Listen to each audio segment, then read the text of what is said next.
when a family's affected by a major problem, three things usually happen. A marriage either gets better or worse, unfortunately worse. So a good doctor, the second he gets a major problem in his practice, would probably get them into counseling. Because you have to get these families to work together. Because, you blame each other.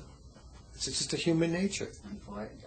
I should say, fortunately, that didn't happen. Thank God. Okay. Second thing is, you need a support. Mm-hmm. And my idea of support is people who've had the same kind of problem should get together.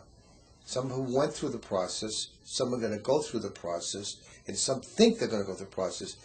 Like if you lost a child, no one can understand unless someone else who's in the same boat with you.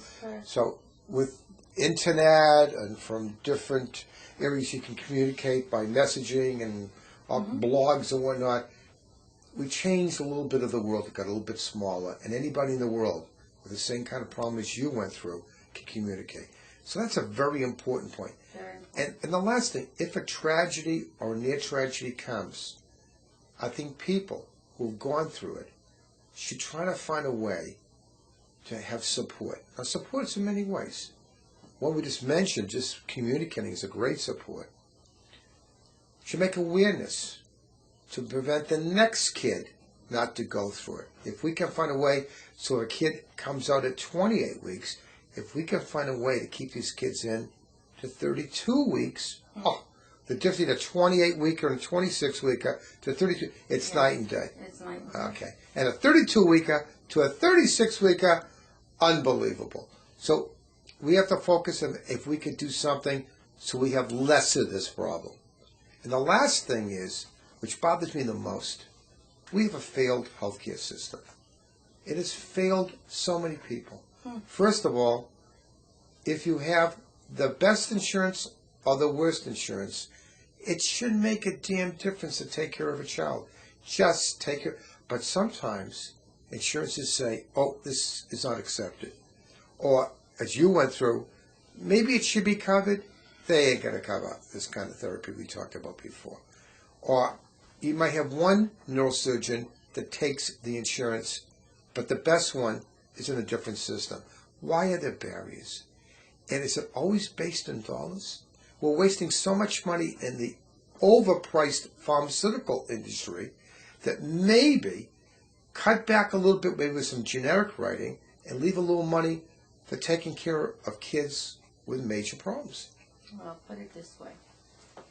I think that a lot of people know that this therapy is very good and works. But being that this is a drug-run country, nobody's going to get rich off of oxygen.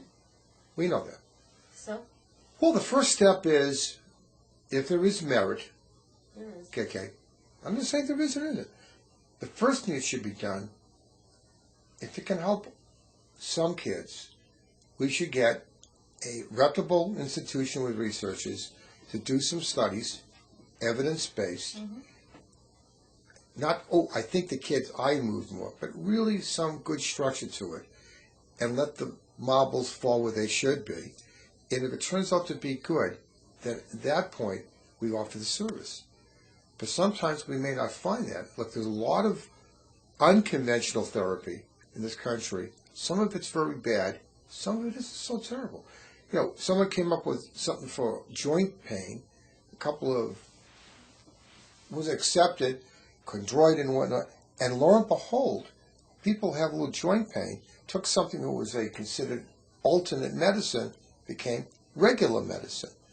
I was a pharmacist. And a lot of these drugs, one of them, deadly nightshade, you never heard of it, from a witch. Guess what the main ingredient was? Digitalis. So it could help you, except I'm sure the witch, one batch helped you and one batch killed you. Depends on your feet, probably back 200 years ago. A lot of the drugs that we got were from roots, from Africa and whatnot. When I went to pharmacy school, a guy named Maynard Quimby, little short guy, looked like a pygmy.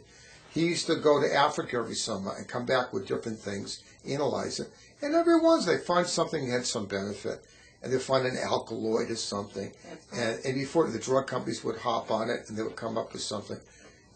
So sometimes the roots, the spices become the drugs.